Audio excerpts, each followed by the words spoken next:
Hello kids, आपण metals आणि non मेटल्सच्या last पार्टमध्ये फिजिकल प्रॉपर्टीज मेटल्सच्या आणि नॉन मेटल्सच्या पाहिल्या होत्या. आता ह्या पार्टमध्ये आपण बघणार आहोत केमिकल प्रॉपर्टीज ऑफ एलिमेंट्स. ह्याच्यात पहिली प्रॉपर्टी आपण बघणार आहोत ती म्हणजे रिॲक्शन विथ ऑक्सिजन. एक गोष्ट ध्यानात घ्या की केमिकल प्रॉपर्टीज म्हणजे काय, तर आपण लास्ट चॅप्टरमध्ये किंवा 7th स्टँडर्डमध्ये पण आपण शिकलेलो आहोत की ज्या त्या एलिमेंटच्या किंवा त्या सबस्टन्सच्या केमिकल कंपोजिशनशी रिलेटेड ज्या प्रॉपर्टीज असतात त्या सगळ्या प्रॉपर्टीज म्हणजे काय असतं, त्याच्या केमिकल प्रॉपर्टीज असतात. म्हणजे काय, उदाहरणार्थ कुठलं एलिमेंट कुठल्या दुसऱ्या एखाद्या एलिमेंटबरोबर रिॲक्शन होती का, त्याची एअरबरोबर, ऑक्सिजनबरोबर, ॲसिड्सबरोबर, अल्कलीजबरोबर त्यांच्या रिॲक्शन्स होत आहेत का, रिॲक्शन झाल्या तर त्याचे प्रॉडक्ट्स काय मिळतात, हे सगळं म्हणजे काय आहे तर त्या एलिमेंट्सच्या केमिकल प्रॉपर्टीज असणार आहेत. ह्याच्यात सगळ्यात पहिल्यांदा आपण बघणार आहोत ते म्हणजे reaction with oxygen. Metals react with oxygen and form metal oxides called metallic or basic oxides. Metals जी आहेत सगळी ही मेटल्स काय करतात, ऑक्सिजन बरोबर त्यांची रिॲक्शन होते आणि त्यांची ऑक्साइड्स बनवतात. म्हणजे फॉर एक्झाम्पल सोडियम ऑक्सिजन बरोबर रिॲक्ट झालं तर सोडियम ऑक्साईड तयार होतं, किंवा पोटॅशियम घेतलं तर पोटॅशियम ऑक्साईड तयार होतं. म्हणजे काय, जे मेटल असेल त्याचं ऑक्साईड तयार होतं. आणि सगळ्यात महत्त्वाचं ही जी ऑक्साईड्स असतात ही बेसिक इन नेचर असतात, म्हणजे अल्कलाईन किंवा त्याचं जे केमिकल कंपोजिशन असतं that is basic in nature. Metal plus oxygen gives metal oxide. Sodium, potassium they are highly reactive, act vigorously with air and form their oxides. आता काही elements किंवा काही जी मेटल्स आहेत ती एकदम हायली रिॲक्टिव्ह असतात, म्हणजे त्यांना दुसरं काही करावं लागत नाही. फक्त एअरच्या कॉन्टॅक्टमध्ये जरी ती आली तरी इमिजिएट त्यांची एअरमधल्या ऑक्सिजनबरोबर रिॲक्शन होते आणि त्यांची ऑक्साइड्स फॉर्म होतात. इथं तुम्हाला मी पिक्चरमध्ये दाखवलं बघा, सोडियम जर आपण ओपन केला एअरमध्ये तर तो इमिजिएट काय होतो, बर्न व्हायला लागतो. They are stored in kerosene to avoid contact with oxygen. म्हणून काय केलं जातं तर ही जी हायली रिॲक्टिव्ह जी मेटल्स आहेत ही काय केली जातात, त्यांचा एअरबरोबर कॉन्टॅक्ट येऊ नये म्हणून त्याला काय केलं जातं, केरोसिनमध्ये ती डीप करून स्टोअर केले जातात. सोडियम आहे, पोटॅशियम आहे, ह्यांसारखी मेटल जी आहेत ही केरोसिनमध्ये आपल्याला स्टोअर करावे लागतात. Metal oxides are basic in nature. They dissolve in water and form base that turns red litmus blue. आता हे सगळं आपण 7th स्टँडर्डमध्ये बघितलेलं आहे. बेसेस म्हणजे काय की त्याच्यामध्ये तुम्हाला माहिती आहे की OH हा जो ग्रुप असतो हा त्याच्यामध्ये प्रॉमिनंट तुम्हाला दिसून येतो. म्हणजे सोडियम हायड्रॉक्साईड हे त्याचं काय आहे, बेस आहे. सोडियम ऑक्साईड ज्यावेळी पाण्यामध्ये डिझॉल्व्ह होतं त्यावेळी त्याच्यापासून सोडियम हायड्रॉक्साईड तयार होतं, दॅट इज OH. आणि ह्या बेसेसचा एक आपल्याला लिटमस टेस्ट जर बघितली आपण, इथं पिक्चरमध्ये पण मी तुम्हाला शेजारी दाखवली आहे, त्याच्यात जर रेड लिटमस आपण जर डीप केला तर तो ब्ल्यू टर्न होतो, that is the test of bases. Sodium oxide dissolves in water and forms sodium hydroxide. Na plus H2O gives NaOH. हे आपल्याला माहिती आहे, आपण हे शिकलेलो आहे 7th स्टँडर्डमध्ये. Sodium oxide plus water gives sodium hydroxide. आणि हे सोडियम हायड्रॉक्साईड जे आहे हे काय आहे, बेसिक इन नेचर आहे. जे कुठली मेटल्स आहेत ती ऑक्सिजन बरोबर ज्यावेळी रिॲक्ट होतात त्यावेळी त्यांची मेटल ऑक्साईड्स तयार होतात. त्यातली जी ऑक्साईड्स जी आहेत जी पाण्यामध्ये डिझॉल्व्ह होतात त्याच्यापासून आपल्याला अल्कलीज मिळतात. सगळी मेटल ऑक्साईड्स पाण्यामध्ये डिझॉल्व्ह होत नाहीत, काही ठराविक मेटल ऑक्साईड्सच फक्त पाण्यामध्ये डिझॉल्व्ह होतात आणि दे आर कॉल्ड अल्कलीज. आणि सगळे metal oxides he basic in nature आहेत. म्हणजे त्याच्यामध्ये रेड लिटमस जर डीप केला आपण तर तो ब्ल्यू होतो. त्याच्यानंतर magnesium, aluminium and silver react slowly with air. आता ही व्हिगरसली रिॲक्ट होणारी सोडियम आणि पोटॅशियम झाली. इतर मेटल्स जी आहेत ती एवढी रिॲक्टिव्ह नाही आहेत. त्याच्यातलं मॅग्नेशियम आहे, ॲल्युमिनियम आहे, सिल्वर आहे. When kept in open for longer time, they get tarnished due to formation of thin layer of oxides on surface. तुम्हीही बघितलं असेल, तुमच्या घरी जर सिल्वरचे आर्टिकल्स असतील ती जर ओपन एअरमध्ये ठेवली तर काही दिवसांनी ते थोडीशी त्याचा कलर जो शायनिंग जे आहे ते थोडंसं काय होतं, डल पडतं, ब्लॅकिश असा त्याच्यावरती एक लेअर येतो. इथं पिक्चरमध्ये दाखवलेलं बघा, खाली ती ॲल्युमिनियमची अटेन्सिस दाखवली, त्याच्यावरती ब्लॅक लेअर आलेला आहे. वरती एक सिल्वरची एक प्लेट दाखवलेली आहे, त्याच्यावरती ब्लॅक कलरचा एक असं लेअर आलेला आहे. म्हणजेच काय, ही काय आहे त्याची ऑक्साइड्स फॉर्म होतात. म्हणजे ज्यावेळी सिल्वर ओपन राहतं याच्यामध्ये त्यावेळी काय होतं की तिथनं जी ऑक्सिजन जो आहे एअरमधला आणि जे मॉइश्चर आहे हे दोन्ही त्या सरफेसशी रिॲक्ट होतं आणि त्याच्यापासून सिल्वर ऑक्साईड किंवा ॲल्युमिनियम ऑक्साईड हे तयार होतं. मॅग्नेशियम जे आहे ते मात्र त्याला जर हीट दिली तर ते काय होतं, बर्न होतं. इथं पिक्चरमध्ये दाखवलेलं बघा, मॅग्नेशियमची स्ट्रीप जी आहे ती बर्न होताना तुम्हाला तिथं दिसते आणि त्याच्यापासून जी पावडर तयार होते that is magnesium oxide. Magnesium ribbon burnt in presence of oxygen, it catches fire, burns with a bright white flame and forms magnesium oxide. इथं वरती पिक्चरमध्ये दाखवलेलं आहे बघा, ते रिबन पकडलेले ह्याच्यामध्ये आणि त्याला फ्लेम दिलेली आहे. ते बर्न होतं, ब्राईट लाईट त्याच्यातनं बाहेर पडतो आणि त्याची जी पावडर खाली राहते that is nothing but magnesium oxide. Magnesium oxide हे कसं तयार होतं, magnesium plus oxygen it gives magnesium oxide. त्याच्यानंतर other metals which react with air but in presence of specific conditions. आता इतर मेटलसुद्धा ही काय होतात, एअरबरोबर रिॲक्ट होत असतात. त्यांची रिॲक्टिव्हिटीनुसार ती विगरसली रिॲक्ट होणार, स्लोली रिॲक्ट होणार का रिॲक्ट होणार नाहीत हे डिपेंड असतं. सोडियम पोटॅशियम सारखी मेटल्स आहेत ती विगरसली रिॲक्ट होतात, म्हणजे नुसती एअरमध्ये तुम्ही आणलीत की ती ऑक्सिजन बरोबर रिॲक्ट व्हायला लागतात. मॅग्नेशियम, सिल्वर, ॲल्युमिनियम ही जी आहेत ही खूप काळ जर एअरला एक्सपोज झाली तर मग त्याच्यावरती ऑक्सिजनची त्याची रिॲक्शन होऊन त्याचे ऑक्साईड्स तयार होतात. पण काही जी मेटल्स आहेत ही मात्र स्पेसिफिक कंडिशनमध्येच ऑक्सिजन बरोबर रिॲक्ट होतात. For example, zinc reacts with air only on strongly heating. Zinc जे आहे मेटल हे जर तुम्ही हीट केलं, म्हणजे इथं पिक्चरमध्ये दाखवलेलं बघा, डायरेक्ट त्याच्यावरती काय केलेलं आहे, फ्लेम धरलेली आहे. ती फ्लेम म्हणजे हाय टेम्परेचरलाच फक्त झिंक काय होतं, एअरमधल्या ऑक्सिजन बरोबर रिॲक्ट होतं. Iron does not react with dry air, it reacts with moist air and forms iron oxide called rust. हे जर आयर्नचं एक्झाम्पल आपण घेतलं तर आयर्न डायरेक्ट ड्राय एअर जर असेल, ड्राय एअर म्हणजे तुम्हाला माहिती आहे ज्याच्यामध्ये ह्युमिडिटी नाही आहे, मॉइश्चर नाही आहे, अशा एअरमध्ये ठेवलं तर त्याची ऑक्सिजनबरोबर रिॲक्शन होत नाही.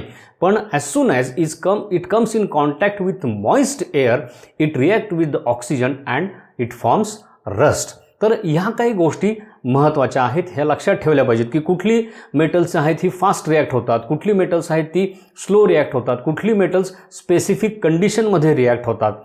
Rusting is a process where a reddish brown coating is formed on iron objects due to exposure to moisture. आता हा जो आयर्न ऑक्साईड जे तयार होतं हे रेडिश कलरचं असतं. तुम्हीही तुमच्या घरात आजूबाजूला बघितलेलं असेल, लोखंड गंजतं आणि त्याच्यावरती एक रेडिश लेअर येतो that is nothing but iron oxide. Surface of iron corroded due to chemical reaction between iron and oxygen in presence of moisture forms iron oxide. सरफेसला जिथं जिथं ऑक्सिजनचा आणि मॉइश्चरचा आयर्न बरोबर कॉन्टॅक्ट येतो तिथं तिथं हे आयर्न ऑक्साईड रेडिश कलरचं तयार होतं आणि तो रस्ट फॉर्म होतो. ती रिॲक्शन पण खाली दिलेली आहे बघा, iron plus moisture plus oxygen gives iron oxide that is rust. त्याच्यानंतर पुढची रिॲक्शन जी बघणार आहोत ती आपण बघणार आहोत वॉटर बरोबर ह्या मेटलची काय रिॲक्शन होते ती. Reactions with water. Metals react with water and form oxide or hydroxides with liberation of hydrogen gas. ज्या वेळी मेटल्स वॉटरबरोबर रिॲक्ट होतात त्यावेळी काय होतं, त्याचं ऑक्साईड किंवा हायड्रॉक्साईड तयार होतं आणि त्याच्यातनं हायड्रोजन गॅस जो आहे तो इव्हॉल्व होतो किंवा त्यातनं फ्री होतो. वॉटरचा मॉलिक्यूल तुम्हाला माहिती आहे इट इज H2O. त्यातल्या O हा मॉलिक्यूल जो आहे, ऑक्सिजनचा जो मॉलिक्यूल आहे त्याच्याबरोबर ही मेटल रिॲक्ट होतात, डिस्प्लेस करतात आणि हायड्रोजन गॅस आहे तो सेपरेट करून तिथनं तो बाहेर टाकला जातो. Sodium, potassium react with cold water vigorously and form metal hydroxide. इथे मात्र ते डायरेक्ट काय करतात, ऑक्साईड तयार होत नाही, त्याची हायड्रॉक्साईड्स तयार होतात. कारण का, पाण्यामध्ये त्याला हायड्रोजन आणि ऑक्सिजन दोन्ही गोष्टी मिळतात. Sodium plus water gives sodium hydroxide plus hydrogen. इथं तुम्हाला दाखवलेलं आहे बघा, तिथं डिशमध्ये पाणी घेतलेलं आहे आणि त्याच्यामध्ये सोडियमचा एक छोटासा पीस टाकलेला आहे, तो इमिजिएट बर्न होतो आणि त्याची व्हिगरस रिॲक्शन वॉटरबरोबर होते आणि त्याच्यातनं सोडियम हायड्रॉक्साईड तयार होतं आणि त्याच्यावर जर तुम्ही साईडला जर काडी पकडली तर तिथला हायड्रोजन जो आहे तो पॉपअप होऊन बर्न होताना तुम्हाला दिसून येतो. आपण पुढे एक्सपेरिमेंटमध्ये ते बघणार आहोत. Magnesium, aluminum and zinc react with steam and form corresponding oxides with liberation of hydrogen. बघा आता इथं स्पेसिफिक कंडिशन आली. म्हणजे काय, मॅग्नेशियम, ॲल्युमिनियम, झिंक ही जी मेटल्स आहेत ती डायरेक्ट रिॲक्ट होत नाहीत, तर त्याच्यासाठी त्यांना काय लागतं, तर एअरमध्ये किंवा वॉटरची स्टीम असावी लागते. म्हणजे पाण्यात जर तुम्ही ही डीप केली ते ॲल्युमिनियम, मॅग्नेशियम, झिंक, तर त्यांची तुम्हाला सोडियमसारखी विगरस रिॲक्शन दिसणार नाही. But if they come in contact with the steam of the water, तिथं मात्र तुम्हाला त्याची रिॲक्शन दिसून येते आणि ह्या रिॲक्शनमध्ये सुद्धा हायड्रोजन गॅस हा लिबरेट होतो. इथं एक्सपेरिमेंट दाखवलेला आहे बघा. त्या टेस्ट ट्यूबमध्ये मॅग्नेशियमची फॉईल ठेवलेली आहे, एका बाजूला कॉटन ठेवला आहे, त्याच्यामध्ये म्हणजे वॉटर सोक्ड कॉटन आहे आणि त्याला खालनं हिटिंग केलं म्हणजे तिथं स्टीम फॉर्मेशन होते. ती स्टीम त्या मॅग्नेशियम स्ट्रीप बरोबर रिॲक्ट होते आणि पुढच्या बाजूला तुम्हाला हायड्रोजन गॅस बर्न होताना दिसतोय. Magnesium plus water gives magnesium oxide plus hydrogen. तर ही मॅग्नेशियम बरोबरची वॉटर बरोबर होणारी रिॲक्शन आहे. Non metals do not react with water. Non metals जी आहेत ही बरीचशी नॉन मेटल्स जी आहेत ही वॉटर बरोबर तुम्हाला कुठलीही रिॲक्शन दाखवत नाहीत. Water is used to store non metals like phosphorus which react vigorously with air.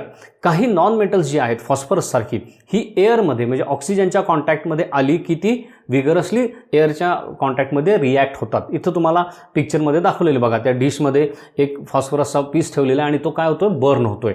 हा बर्न त्याला काही आपण हीट दिलेली नाही, काही नाही, तो डायरेक्ट काय झालं, एअरच्या कॉन्टॅक्टमध्ये आल्यामुळे जसं सोडियमची रिॲक्शन आहे तशीच फॉस्फरसची रिॲक्शन दिसते. मग काय केलं जातं, हे फॉस्फरस वॉटर बरोबर कुठलीही रिॲक्शन दाखवत नाही. They are neutral with each other. मग फॉस्फरसचा एअरपासून कॉन्टॅक्ट करण्यासाठी ते वॉटरमध्ये आपण स्टोअर करून ठेवत असतो. आता पुढचा पार्ट आहे that is reaction with acid. Most metals react with dilute mineral acids to form salts and hydrogen. आता बरीचशी मेटल्स जी आहेत ही डायल्यूट मिनरल ॲसिड्स जे आहेत, मिनरल ॲसिड्स कुठली आहेत, hydrochloric acid, sulphuric acid, nitric acid, ह्यांना काय म्हटलं जातं, मिनरल ॲसिड्स किंवा इनऑर्गॅनिक ॲसिड्स म्हटलं जातं. ह्यांच्याबरोबर ह्या मेटलची रिॲक्शन होते आणि ते काय तयार करतात, करस्पॉन्डिंग सॉल्ट, त्या मेटलचा आणि त्या ॲसिडमधल्या ग्रुपचा सॉल्ट तयार होतो आणि त्याच्यापासून तुम्हाला पुन्हा हायड्रोजन लिबरेट झालेला दिसतो. इथं एक्सपेरिमेंटमध्ये दाखवलेलं आहे बघा. ती टेस्ट ट्यूब घेतली आहे, त्याच्यामध्ये डायल्यूट सल्फ्युरिक ॲसिड ॲड केलेलं आहे आणि त्याच्यामध्ये झिंक मेटलचे काही ग्रॅन्युल्स टाकलेले आहेत आणि त्याची ट्यूब काढून वॉटरमध्ये डीप केलेली आहे आणि ते सोपचं वॉटर आहे. त्याच्यातनं बबल बाहेर पडलेले दिसतात आणि हे जे बबल आहेत त्याच्याजवळ जर कॅन्डल जर नेली तर ते बबल बस्ट होऊन तिथं बर्न होतात. म्हणजे तो काय आहे, that is hydrogen gas. Hydrogen gas तुम्हाला माहिती आहे, it is highly inflammable. Mineral acids are inorganic acids like hydrochloric acid, sulphuric acid and nitric acid. Metals react with dilute hydrochloric acid to form chloride salts, dilute nitric acid to form nitrate salts, dilute sulfuric acid to form sulfur salts. बघा त्या ॲसिडमध्ये जे non metal आहे, hydrochloric ॲसिडमध्ये non metal कुठला आहे तर chlorine आहे, त्याच्याबरोबर त्या मेटलची रिॲक्शन होते आणि त्याचा सॉल्ट तयार होतो.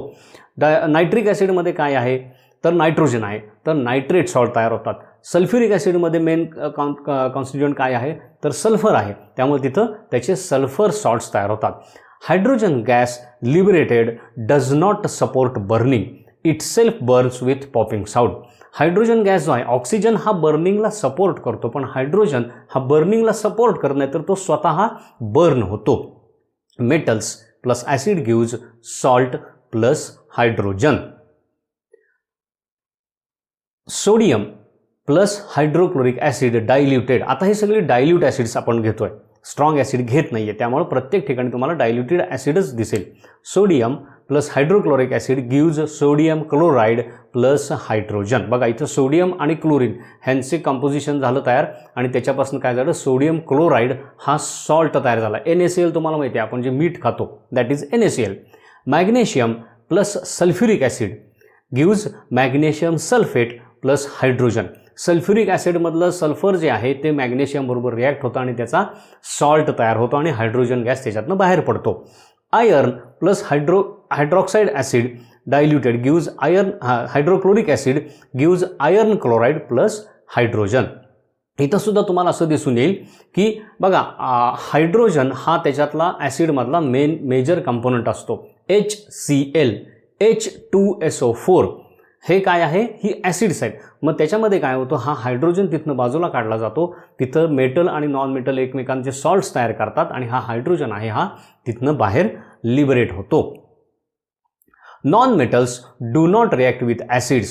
Sulfur and phosphorus react only with hot concentrated acids. Non-metals जे आहेत ही युजली यांची ॲसिड बरोबर कोणतीही रिॲक्शन होत नाही. पण सल्फर आणि फॉस्फरस अशी जी काही नॉन मेटल्स आहेत ही काय होतात, हॉट कॉन्सन्ट्रेटेड ॲसिड जर असतील तर मात्र त्यांच्याबरोबर त्यांची रिॲक्शन तुम्हाला झालेली दिसून येते. आता हे झालं रिॲक्शन विथ ॲसिड्स. आता बेस बरोबर यांची रिॲक्शन काय होते, बेसेस बरोबर हे कसे रिॲक्ट होतात.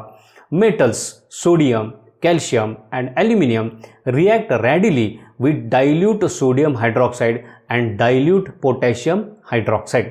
सोडियम, कॅल्शियम, ॲल्युमिनियम हे मात्र काय होतं, डायल्यूट सोडियम हायड्रॉक्साईड बरोबर किंवा डायल्यूट पोटॅशियम हायड्रॉक्साईड बरोबर रिॲक्ट होताना तुम्हाला दिसून येतील.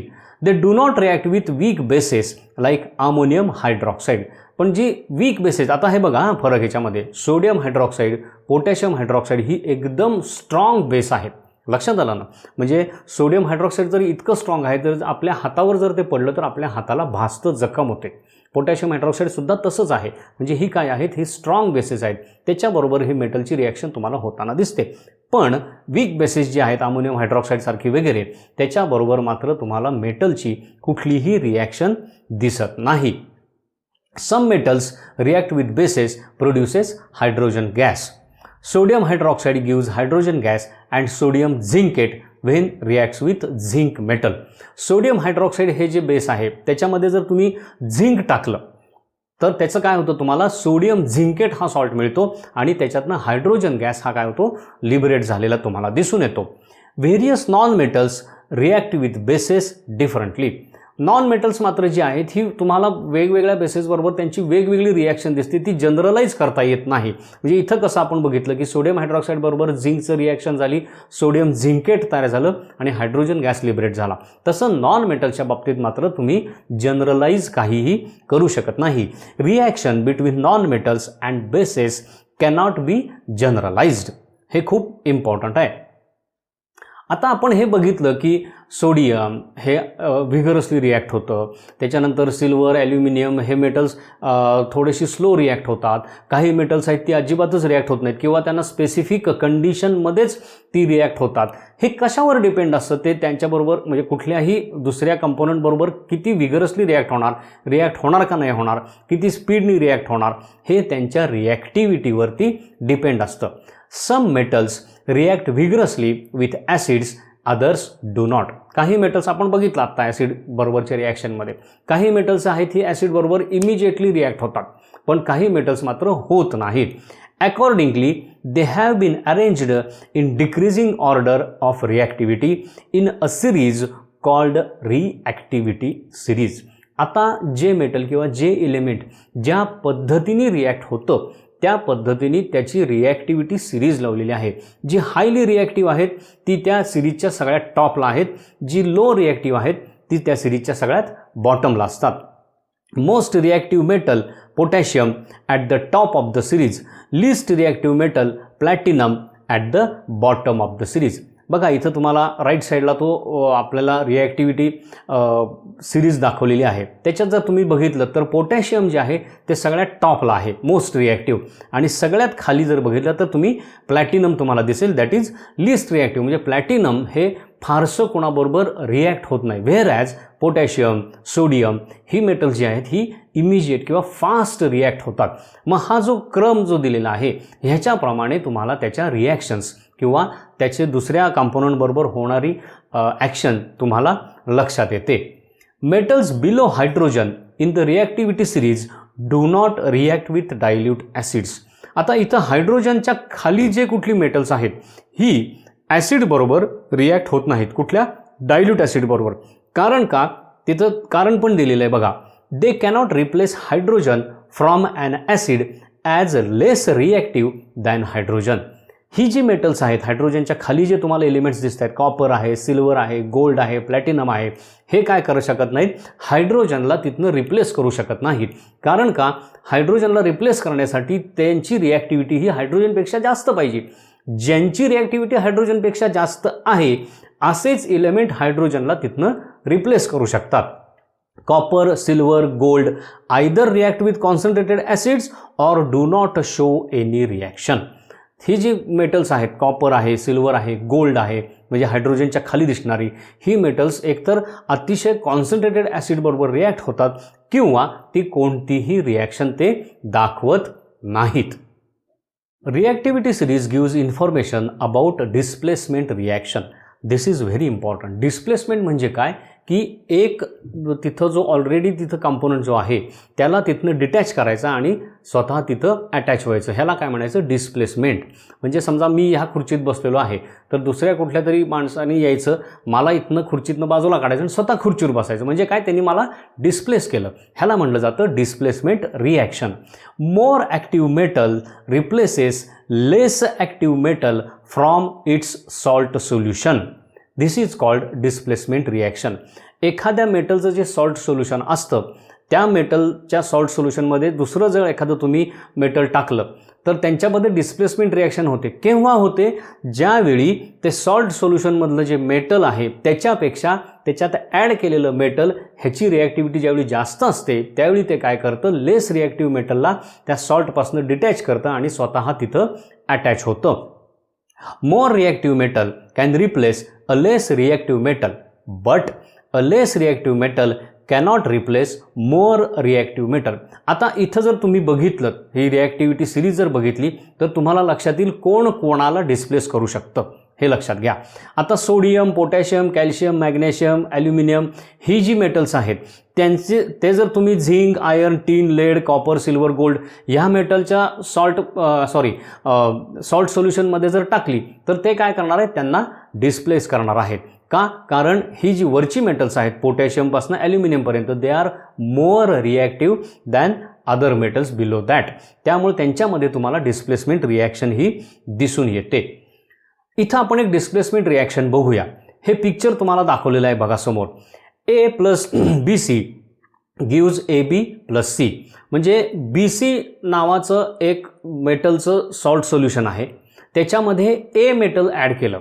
आता तिथं काय दिसतंय तुम्हाला, तर त्या ए मेटलनी काय केलेलं आहे, बीला सीला तिथनं रिप्लेस केलेलं आहे आणि बीला स्वतःला अटॅच करून घेतलेलं आहे. म्हणजे ए आणि सी ह्यांच्यामध्ये काय रिॲक्शन झालेली दिसते तुम्हाला, सी तिथनं डिटॅच होतोय आणि ए हा त्या बी मॉलिक्युलला अटॅच झालेला दिसतोय. ह्याचा अर्थ काय, ए इज हायली रिॲक्टिव्ह किंवा मोर रिॲक्टिव्ह दॅन सी एलिमेंट. आणि इकडं त्याचा एक्झाम्पल घेतलेला आहे Fe प्लस CuSO4 म्हणजे आयर्न प्लस कॉपर सल्फेट. तर त्याच्यातनं तुम्हाला असं दिसतं, जे आयर्न आपण टाकतो ते काय करतं, कॉपरला तिथनं रिप्लेस करतं आणि स्वतःला तिथं अटॅच करून FeSO4 तयार करतं आणि कॉपर तिथनं सेपरेट झालेलं दिसतं. इथं साईडला त्याचा एक्सपेरिमेंट पण आपण दाखवलेला आहे. कॉपर सल्फेटचं ब्ल्यू कलरचं सोल्युशन आपण घेतलेलं आहे टेस्ट ट्यूबमध्ये. त्याच्यामध्ये एक आयर्न नेल आपण टाकला.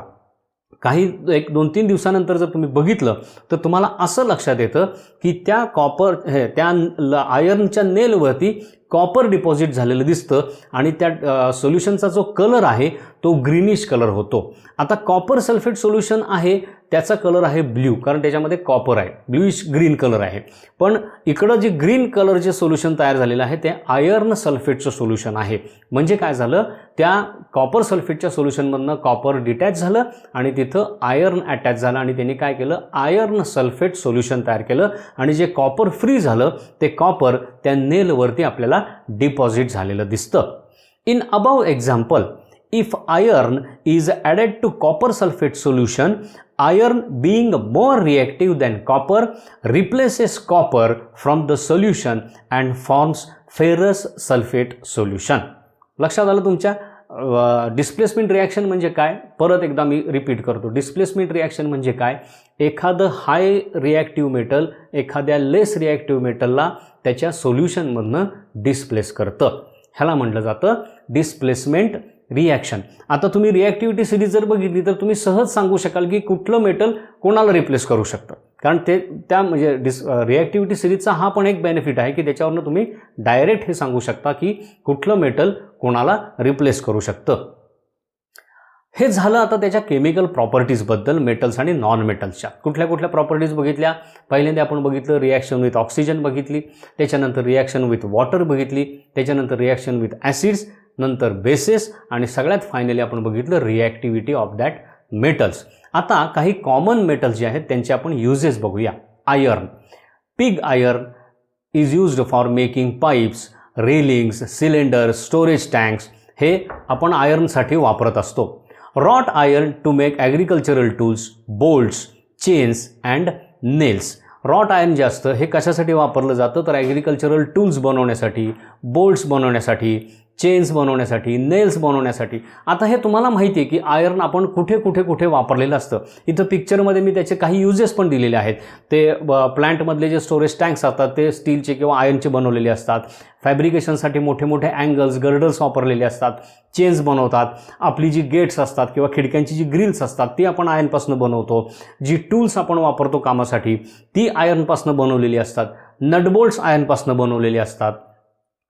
त्याच्यानंतर पुढचं metal copper. It is use to make electric wires and cables, heating utensils, car radiators, coins and statues. इथं तुम्हाला दाखवलेले बघा. आता हिटिंग अटेन्सिल्ससाठी का वापरलं जातं तर because copper is a good conductor of thermal किंवा हीट आणि it is also a good conductor of electricity. त्याच्यामुळं हे वापरलं जातं. कॉपर त्याच्या आयर्नच्या मानाने थोडंसं मेटल सॉफ्ट आहे, त्यामुळे तुम्हाला त्याच्यातनं कॉइन्स किंवा स्टॅच्यूजसुद्धा तयार करता येतात. जिथं हीट एक्सचेंज म्हणजे हीट काढून घ्यायचे किंवा हीट द्यायचे अशा ठिकाणीसुद्धा कॉपरचे पाईप्स किंवा कॉपरचं हे वापरलं जातं. कार रेडिएटर जो आपला असतो त्याचं काम काय असतं तर वॉटरमधली जी हीट आहे, गरम झालेल्या पाण्यातली हीट आहे ती एअरमध्ये टाकून द्यायची आणि वॉटर कूल करायचं. मग तिथं त्यामध्ये आतमध्ये हे कॉपरचं ट्यूबिंग वापरलेलं असतं. Aluminium is used to making parts of aircrafts and ships. Aluminium हे लाईट वेट मटेरियल आहे, तुम्हालाही माहिती आहे. एकदम लाईट वेट हे मेटल असतं. त्यामुळं एअरक्राफ्ट जे असतात, विमानं जी असतात त्यांचे जे पत्रे असतात किंवा विमानाचे जे पार्ट्स बनवलेले असतात लाईट वेट होण्यासाठी त्याच्यामध्ये ॲल्युमिनियमचा वापर केला जातो. ट्रान्समिशन वायर अँड केबल्स त्याच्यापासून बनवले जातात. इलेक्ट्रिकच्या केबल्स असतात, इथं पिक्चरमध्ये दाखवले बघा, त्या केबल्स त्याच्यापासून बनवतात. कुकिंग अटेन्सिल्स आपल्या घरातले ॲल्युमिनियमपासून बनवलेली असतात. Aluminium foils in packing of medicine, cigarettes and food material. Food material तुम्हाला माहिती आहे ॲल्युमिनियम फॉइलमध्ये रॅप करून आपल्याला फूड मटेरियल दिलं जातं. ह्यासाठी सगळीकडे ॲल्युमिनियम वापरलं जातं. ॲल्युमिनियम हे आपल्या डोअर्समध्ये किंवा ग्रिल्समध्ये सुद्धा आजकाल वापरलं जातं. तुम्ही बघता ॲल्युमिनियमची पार्टिशन्स असतात, ॲल्युमिनियम विंडोज असतात, तर इत्यादी ठिकाणी ॲल्युमिनियम वापरलं जात असतं. Nickel. It is used as a catalyst in many industrial processes for electroplating in manufacturing of stainless steel. Nickel हा जो बेसिक मेटल जे आहे हे जास्त करून कोटिंग मटेरियल किंवा आपण म्हणू की आयर्न किंवा ह्याच्या पार्टवरती त्याचं कोटिंग दिलं जातं जेणेकरून रस्ट होणार नाही आणि त्याला एक वेगळं शाईन येतं. इथं पिक्चरमध्ये दाखवलेत बघा, ते गाडीचं इंजिन जे दिसतंय त्याच्यावरती निकेलचं कोटिंग आहे. तिथं नंतर चाकाची रिम दिसते त्याच्यावरती निकेलचं कोटिंग आहे. तिथं मशीन्सचे काही पार्ट्स आहेत त्याच्यावरती निकेलचं कोटिंग आहे. निकेलच्या कोटिंगमुळं काय होतं, एकतर त्या आयर्नचं रस्टपासनं प्रिव्हेन्शन होतं आणि एक त्याला वेगळा शाईन होतं, म्हणजे क्लीन दिसतं जास्त. त्याच्यानंतर laid. It is used mainly to make water pipes. It is also used in storage batteries, making alloys and in paints. Lead हे जे मेटल आहे तुम्हाला माहिती आहे, आपण ज्या गाड्यांमध्ये ज्या बॅटरीज वापरतो, लेड ॲसिड बॅटरी असं म्हणतो आपण, हे 7th स्टँडर्डमध्ये शिकलेलो आहे. तर त्याच्यामध्ये आतमध्ये लेडच्या प्लेट्स असतात. तिथं त्याचा क्रॉस सेक्शन दाखवला आहे बॅटरीचा बघा, त्याच्या आतमध्ये तुम्हाला त्या लेडच्या प्लेट्स दिसतात. त्याच्यानंतर पाईप्स जे असतात त्याच्यावरती कोटिंग दिलं जातं, त्याच्यामुळं काय होतं ते पाईप्स गंजत नाहीत किंवा खराब होत नाहीत लवकर. त्याच्यानंतर आहे मर्क्युरी. मर्क्युरी तुम्हाला माहिती आहे majorly it is used in thermometers. इतर युजेस पण आहेत, पण लॅबोरेटरीजमध्ये वगैरे इतर ठिकाणी सुद्धा मर्क्युरी वापरलं जातं. पण मेनली मर्क्युरी हे वापरलं जातं हे टेम्परेचर जिथं आपण मोजतो किंवा मेजरमेंटसाठी जे थर्मोमीटर्स आपण वापरतो त्याच्यामध्ये तुम्हाला मर्क्युरी वापरलेलं दिसतं, कारण mercury is the only metal which is in liquid form. त्याच्यानंतर गोल्ड, सिल्वर, प्लॅटिनम तुम्हाला माहिती आहे ऑर्नामेंटसाठी, ज्वेलरीसाठी तयार करण्यासाठी वापरलं जातं. युरेनियम, प्लुटोनियम ही जी मेटल्स आहेत they are radio active metals म्हणतात. म्हणजे काय, त्याच्यामधनं काही रेडिओ ॲक्टिव्ह रेज बाहेर पडत असतात. हे मटेरियल जे आहे हे जास्त करून न्यूक्लिअर पॉवर प्लांट्समध्ये ॲटॉमिक एनर्जीच्या प्रोडक्शनसाठी वापरले जातात. दे आर रेडिओ ॲक्टिव्ह, म्हणजे काय, एका ठराविक कंडिशनमध्ये त्यांच्यामधनं तुम्ही त्यांचे ॲटम्स जे आहेत हे ब्रेक करून त्याच्यातनं ॲटॉमिक एनर्जी रिलीज करू शकता. त्याच्यानंतर आपण काही नॉन मेटल्सचे युजेस बघणार आहोत. त्याच्यातलं पहिलं आहे हायड्रोजन. आता हायड्रोजनचा फारसा यूज आपण डे टू डे लाईफमध्ये कुठं करताना तुम्हाला दिसत नाही, पण आपण जे घरात वनस्पती तूप वापरतो, म्हणजे काय तर जे व्हेजिटेबल ऑइल असतं त्याच्यामध्ये हायड्रोजन पर्ज केला जातो आणि ते घट्ट होतं. That is called vegetable oil किंवा घी आपण ज्याला म्हणतो, त्याच्यामध्ये हे हायड्रोजनचा वापर केलेला असतो.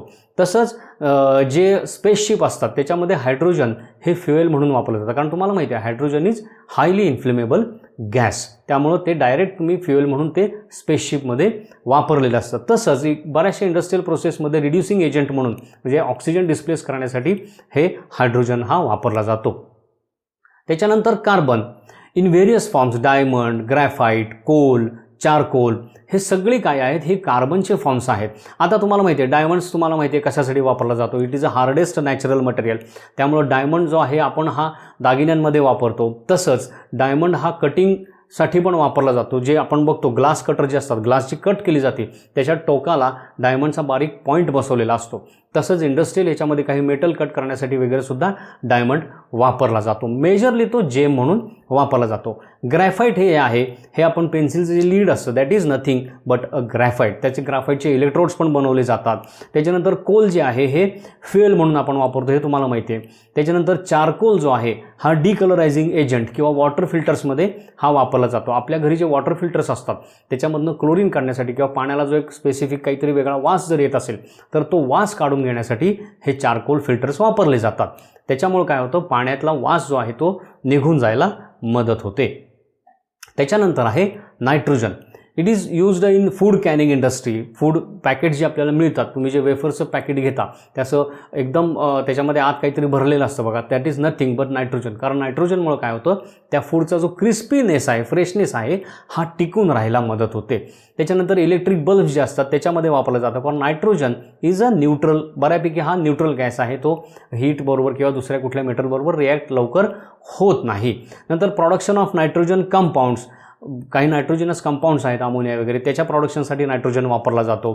फर्टिलायझर्समध्ये नायट्रोजन यूज केला जातो. तुम्हालाही माहिती आहे NPK आपण क्रॉप प्रोडक्शनमध्ये शिकलेलो आहोत, तर त्याच्यामध्ये नायट्रोजन जो प्लांट्सला लागतो प्रोटीनसाठी, तर त्याच्यात तो सुद्धा तो वापरला जातो. त्याच्यानंतर लिक्विड नायट्रोजन जो आहे हा बायोलॉजिकल स्पेसिमन प्रिझर्व्ह करण्यासाठी वापरला लागतो, की जिथं एकदम लो टेम्परेचर आपल्याला गरजेचं असतं. तर इथं दाखवलेलं बघा नायट्रोजनचा जो टँक आहे त्याच्यामध्ये काय असतं, तो नायट्रोजन जो असतो तो एकदम लो टेम्परेचरला, त्याला ड्राय आईस असं सुद्धा म्हणतात, त्या लो टेम्परेचरला काही बायोलॉजिकल स्पेसिमेन आपण प्रिझर्व्ह करू शकतो. त्याच्यानंतर ऑक्सिजन तुम्हाला माहिती आहे, आपल्याला ब्रिदिंगसाठी सगळ्याच लिव्हिंग ऑर्गॅनिझम्सना ऑक्सिजन लागतो. तो स्टीलच्या मॅन्युफॅक्चरिंगमध्ये सुद्धा ऑक्सिजन वापरला जातो. कशासाठी, त्यातल्या ज्या इम्प्युरिटीज आहेत स्टीलमधल्या त्या काढून टाकण्यासाठी. तसंच ऑक्सिजनची जी फ्लेम आहे ही मेटल कटिंगसाठी किंवा वेल्डिंगसाठी सुद्धा वापरली जाते, कारण ऑक्सिजन आणि ॲसिटिलिन हे जे दोन गॅस आहेत हे एकत्र केले तर त्यांचं बर्निंग हाय टेम्परेचर प्रोड्यूस करतं आणि त्याच्यामुळं तुम्ही मेटल कट करू शकता किंवा त्याच्यामुळं वेल्डिंगही करू शकता. जे स्क्रॅप जिथं असतात किंवा स्क्रॅप किंवा मोठे मोठे स्क्रॅप यार्ड जिथं असतात तिथंही फ्लेम यूज केली जाते. आणि हॉस्पिटलमध्ये तुम्हाला माहिती आहे पेशंट्सना ऑक्सिजन द्यावा लागतो, तिथंही ऑक्सिजनचा यूज केला जातो. त्याच्यानंतरचं नॉन मेटल आहे that is sulphur. Sulphur basically त्याच्या फंगीसायडल आणि इन्सेक्टिसायडल प्रॉपर्टीसाठी हे वापरलं जातं. म्हणजे जे फंगीसाइड्स वापरले जातात किंवा इन्सेक्टिसाइड्स वापरले जातात ते क्रॉप्सवरती टाकले जातात, त्याच्यामध्ये सल्फर हा एक मेजर कंपोनंट असतो. बऱ्याच वेळेला सल्फरची ड्राय पावडरसुद्धा पाण्यामध्ये मिक्स करून हे शेतकरी काय करत असतात, स्प्रे करत असतात. It is also used in manufacturing of sulphuric acid. Sulphuric ॲसिडच्या मॅन्युफॅक्चरिंगमध्ये वापरलं जातं. त्याच्यानंतर वल्कनायझेशन जे आहे रबरचं, म्हणजे आर्टिफिशियल रबर आपण म्हणूया, सिंथेटिक रबर जे आहे त्याच्या प्रोडक्शनमध्ये सल्फर वापरलं जातं. सल्फर हा मेन कंपोनंट तिथं वापरला जातो. त्याच्यानंतर क्लोरीन. क्लोरीन तुम्हाला माहिती आहे की it is a disinfectant agent आणि त्यामुळं वॉटर प्युरिफिकेशन प्लांट्समध्ये किंवा सिवेज वॉटर ट्रीटमेंटमध्ये सुद्धा क्लोरीन वापरलं जातं. आपण लास्ट इयरला हे बघितलेलं आहे, स्टडी केलेलं आहे. त्याच्यानंतर सिलिकॉन हे जे नॉन मेटल आहे हे जास्त करून जे इलेक्ट्रॉनिक कॉम्पोनंट्स असतात तुम्ही इथं पिक्चरमध्ये दाखवलेलं आहे बघा. आपण जर एखादं इलेक्ट्रॉनिक कॉम्पोनंट गॅजेट ओपन केलं तर त्याच्यामध्ये तुम्हाला असा PCB दिसतो ग्रीन कलरचा आणि त्याच्यावरती काही कॉम्पोनंट्स लावलेले असतात. हे कॉम्पोनंट्स जे आहेत हे बनवण्यासाठी सिलिकॉनचा वापर केला जातो. It is a semi conductor. Transistors बनवण्यासाठी इंटिग्रेटेड सर्किट्समध्ये ICsमध्ये वापरलं जातं. मायक्रो प्रोसेसर किंवा चिप्स जे असतात त्या कॉम्प्युटरमधले जे असतात ते बनवण्यासाठी वापरलं जातं. इथं ICs दाखवलीत बघा, जे ब्लॅक कलरचे असे त्याला खाली लेग्स आहेत, दे आर ICs. त्याच्यानंतर ती ब्ल्यू कलरच्या PC वरती जी लावलेली आहे दॅट इज अ चिप. त्याच्यामध्ये प्रोसेसिंग करून सगळं सॉफ्टवेअर त्याच्यामध्ये कंट्रोल केलं जातं. त्याच्यानंतर सोलरची जी पॅनल्स असतात ज्याच्यामध्ये इलेक्ट्रिक करंट तयार केला जातो, त्या पॅनलमधले जे चिप्स तुम्हाला ब्लॅक कलरच्या दिसतात त्या पण सुद्धा सिलिकॉनपासून बनवलेले असतात. Last one is phosphorus. It is used in making matchstick. आपली जी घरातली काडेपिटी असते त्याचं जे पुढचं रेड कलरचं जे स्पॉट असतो त्याच्यामध्ये फॉस्फरस वापरलेला असतो, कारण तो काय होतो थोड्याशा हिटने सुद्धा लगेच फायर कॅच करतो. तसंच आपण जे फायर क्रॅकर्स यूज करतो त्या फायर क्रॅकर्समध्ये सुद्धा हा फॉस्फरस यूज केलेला असतो. So this is all about metals and non-metals in our use. आपण ह्या पार्टमध्ये काय काय बघितलेलं आहे तर ह्याच्या केमिकल प्रॉपर्टीज बघितलेल्या आहेत. त्याच्यामध्ये पहिल्यांदा आपण बघितलेले आहे रिॲक्शन विथ ऑक्सिजन, त्याच्यानंतर reaction with water, reaction with acid, reaction with bases, त्याच्यानंतर रिॲक्टिव्हिटी सिरीज आपण स्टडी केली, त्याच्यानंतर डिस्प्लेसमेंट रिॲक्शन म्हणजे काय ते आपण बघितलं आणि नंतर काही मेटल्स आणि काही नॉन मेटल्सचे आपण युजेस आपण स्टडी केले. So here ends the chapter metals and non metals. ह्याचं सगळं मटेरियल आपण ॲपमध्ये आणि वेबसाईटवरती लोड केलेलं आहे. ते व्यवस्थित स्टडी करा. बेसिकली हा चॅप्टर खूप केअरफुली स्टडी करा, कारण इथनं पुढं सायन्समध्ये तुम्हाला ह्याचा खूप उपयोग होणार आहे. So this is end of metals and non metals. Thank you.